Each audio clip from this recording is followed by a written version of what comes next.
विधानसभा चुनाव से पहले रामदास अठावले का प्रकाश अंबेडकर को बड़ा ऑफर। दलित नेता प्रकाश अंबेडकर थाम लें एनडीए का दामन, तभी होगा दलितों का भला। मैं अंबेडकर के लिए अपना पद छोड़ने के लिए तैयार हूं, रामदास अठावले। महाराष्ट्र में विधानसभा चुनाव की तारीखों का अभी ऐलान हुआ नहीं है, पर उससे पहले राजनीतिक माहौल जो है वो काफी ज्यादा गर्म हो चुका है। एक तरफ संभाजी राजे, छत्रपति राजू शेट्टी और बच्चू कडू ने महाविकास अघाड़ी और महायुति को चुनौती देने के लिए तीसरा गठबंधन बना लिया है। और आपके लिए बता दें कि सीट के बंटवारे पर लगातार जो है वो जोर दिया जा रहा है। अब राजनीतिक गलियारों में कई तरीके की चर्चाएं होती हुई नजर आ रही हैं और इसमें केंद्रीय मंत्री और रिपब्लिकन पार्टी यानी कि आरपीआई पार्टी के प्रमुख रामदास अठावले भी हैं। जी हाँ, रामदास अठावले जो हैं वो बहुजन पार्टी की बात को आगे रखने वाली पहली प्रमुख पार्टी है, यानी कि एक बड़ी पार्टी है। और यही पार्टी महाराष्ट्र में यानी कि आरपीआई जो पार्टी है, आज उन्होंने एक खुला ऑफर जो है वो दे दिया है प्रकाश अंबेडकर को। जी हाँ, प्रकाश अंबेडकर भी दलित नेता हैं और आज उनके लिए अपना पद छोड़ने के लिए तैयार बैठे हैं रामदास अठावले, और उन्होंने एक बड़ा ऑफर जो है वो दे दिया है प्रकाश अंबेडकर के लिए इन विधानसभा चुनाव को लेकर। अभिमन्यू पवार हे अत्यंत ऍक्टिव्ह असणारे आमदार आहेत भारतीय जनता पार्टीचे। त्यांनी औसा तालुक्यामधल्या सर्व जातीच्या सर्व धर्माच्या लोकांना एकत्रित आणून त्यांच्या विकासाच्या अनेक प्रश्नांवरती त्यांनी तोडगा काढलेला आहे। आज या ठिकाणी भव्य अशा बुद्ध विहाराचं उद्घाटन जे आहे, लोकार्पण सोहळा जो आहे या ठिकाणी होतो आहे। त्यांनी जो 2 कोटी रुपये जे आहेत ते 2 कोटी रुपये या कामासाठी दिलेले आहे।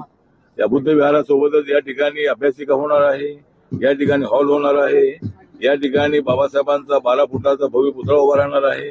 अशा अनेक कामांच्या या कामासाठी आज मी या ठिकाणी औसा या ठिकाणी आलो होतो। एक तर नरेंद्र मोदींचं म्हणणं असं आहे की वन नेशन वन इलेक्शन, कारण सुरुवातीला ज्यावेळेला 1952 मध्ये पहिली निवडणूक झाली त्यावेळेला लोकसभा आणि विधानसभा निवडणुका एकत्रित व्हायच्या। 4-5 निवडणुका एकत्रित झाल्या, पण नंतर मात्र अनेक वेळेला निवडणुका घेण्याची वेळ आपल्यावर आली। त्यामुळे मोदींचं म्हणणं असं आहे की खर्च वाचवण्यासाठी आपल्याला वन नेशन वन इलेक्शन असावं, अशी त्यांची भूमिका आहे। त्याची चर्चा सुरू आहे। सगळ्या लोकांनी सहकार्य केलं तर त्याचा निर्णय होऊ शकतो। आता इथं महाराष्ट्र निवडणुकीत वन नेशन वन इलेक्शन विषय नाही आहे, तर तो ऑल इंडियाचा विषय आहे आणि त्याला वेळ लागणार आहे। महाराष्ट्राच्या निवडणुका होणार आहेत, त्या विधानसभेच्या निवडणुका नोव्हेंबरमध्ये होतील आणि माझा रिपब्लिकन पक्ष जो आहे या पक्षाला 10-12 जागा मिळाव्यात अशा पद्धतीची आमची मागणी आहे। आणि त्याचा विचार देवेंद्र फडणवीसजी जे आमचे बीजेपीचे नेते आहेत, बीजेपीचे आपले उपमुख्यमंत्री आहेत, त्यांच्यासोबत आमचा अलायन्स असल्यामुळे पहिल्यापासून त्यांनी आम्हाला जागा देणं अत्यंत आवश्यक आहे। त्या पद्धतीनं नक्की हमारा 10-12 जागा मिलती है। रामदास अठावले ने देखिए एक बड़ी बात कहते हुए ये कह दी है कि अगर प्रकाश अंबेडकर एनडीए का दामन थामते हैं तो वो अपना पद छोड़ने के लिए उनके लिए तैयार हैं। एक तरफ विधानसभा चुनाव की तैयारियां तेज हो गई हैं, वहीं दूसरी तरफ केंद्र सरकार ने देखिए एक चुनाव और इसी के साथ एक देश एक चुनाव यानी लागू करने की जो है वो तैयारी कर दी है। और वहीं दूसरी तरफ आपके लिए बता दें कि आज जिस तरीके से महाराष्ट्र में लगातार विधानसभा चुनाव को लेकर सरगर्मी का माहौल है, लगातार इसी कानून को लेकर पार्टियां जो हैं वो प्रधानमंत्री नरेंद्र मोदी पर तानाशाही का आरोप लगा रही हैं, तो वहीं दूसरी तरफ प्रकाश अंबेडकर जो कि उन्हें मंत्री बनाने की मांग कर रहे हैं आज आरपीआई के नेता। जी हाँ, दरअसल रामदास अठावले जो हैं वो एनडीए की ही नेता हैं, एनडीए के ही मंत्री हैं और कई सालों से वो एनडीए के साथ हैं और वो नहीं चाहते हैं कि कहीं से भी इस बार के विधानसभा चुनाव में एनडीए के लिए जो है वो कोई भी नुकसान हो, जिसके लिए वो हर तरीके से कोशिश जो है वो आजमा रहे हैं।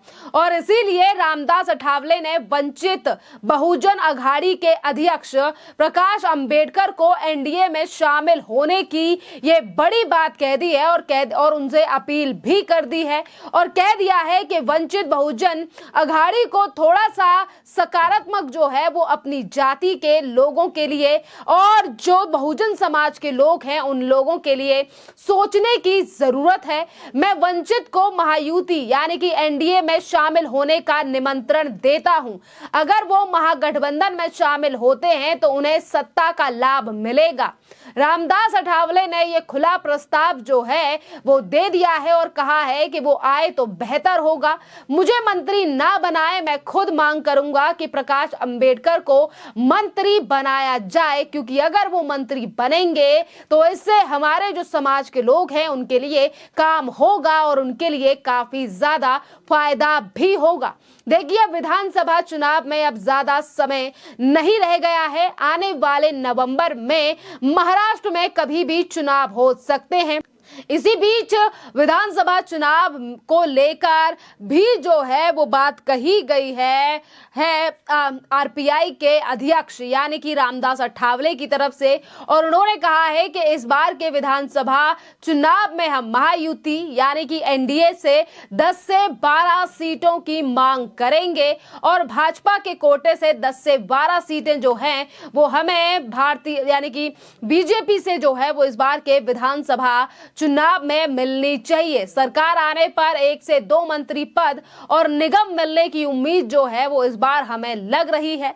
विधानसभा में आरपीआई पर विचार करना उप मुख्यमंत्री देवेंद्र फडणवीस से आगे की चर्चा की बात जो है वो रामदास अठावले की तरफ से कर दी गई है और वो ये भी कह रहे हैं कि हमें पीछे नहीं रहना चाहिए। रामदास अठावले ने याद दिलाया है कि मुख्यमंत्री शिंदे और अजीत पवार को हमें भाजपा के कोटे में जो है वो नहीं मनाना चाहिए, बल्कि तीनों को मिलकर हमें जो है वो अलग अलग सीटें लेनी चाहिए। देखिए, सीटों के बंटवारे को लगातार महाराष्ट्र से खबरें सामने आ रही हैं। देखना अहम रहेगा कि इस बार महागठबंधन और जो दूसरी तरफ महायुति है यहाँ पर सीटों का बंटवारा जो है वो किस तरीके से होने वाला है। और जब महागठबंधन में सीटों के बंटवारों को लेकर बात जो है वो रामदास अठावले से पूछी गई तो उन्होंने कहा कि जिन लोगों को यकीन नहीं है वो गलत है, शरद पवार के पास जा रहे हैं और हम इसका बारीकी से अध्ययन जो है वो कर रहे हैं।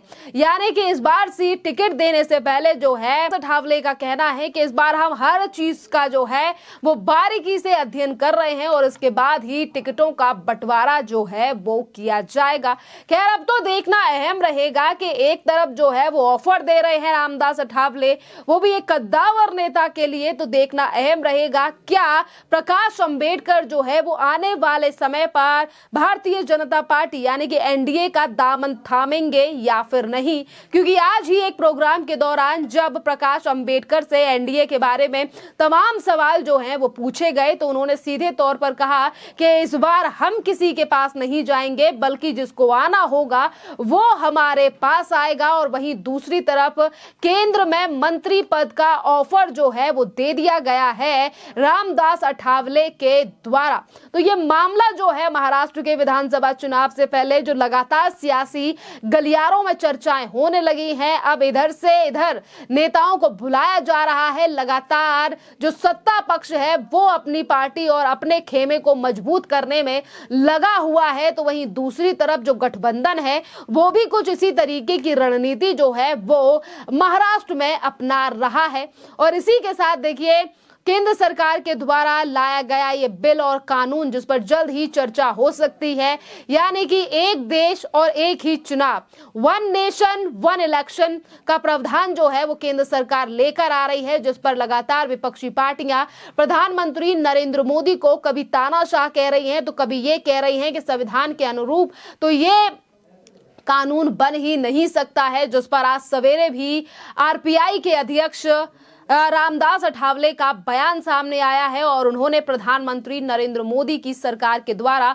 लाए गए इस बिल पर जो है वो अपना पूर्ण समर्थन दिया है और बताया भी है कि आखिरकार ये बिल जो है वो क्यों जरूरी है और इसका कानून बनना भी क्यों जरूरी है। रामदास अठावले कई सालों से एनडीए के साथ हैं और इसीलिए वो लगातार एनडीए के खेमे को मजबूत करने की बात कह रहे हैं। अब आने वाले विधानसभा चुनाव में किस तरीके की तैयारियां की जाती हैं और क्या प्रकाश अंबेडकर थामेंगे एनडीए का हाथ या फिर नहीं, इस पर अभी भी संशय बना हुआ है, क्योंकि ऑफर एक बड़ा दिया गया है रामदास अठावले के द्वारा। खैर, इस पूरे मामले पर आपकी जो भी राय हो, आप हमें कमेंट कर जरूर बताइए। धन्यवाद।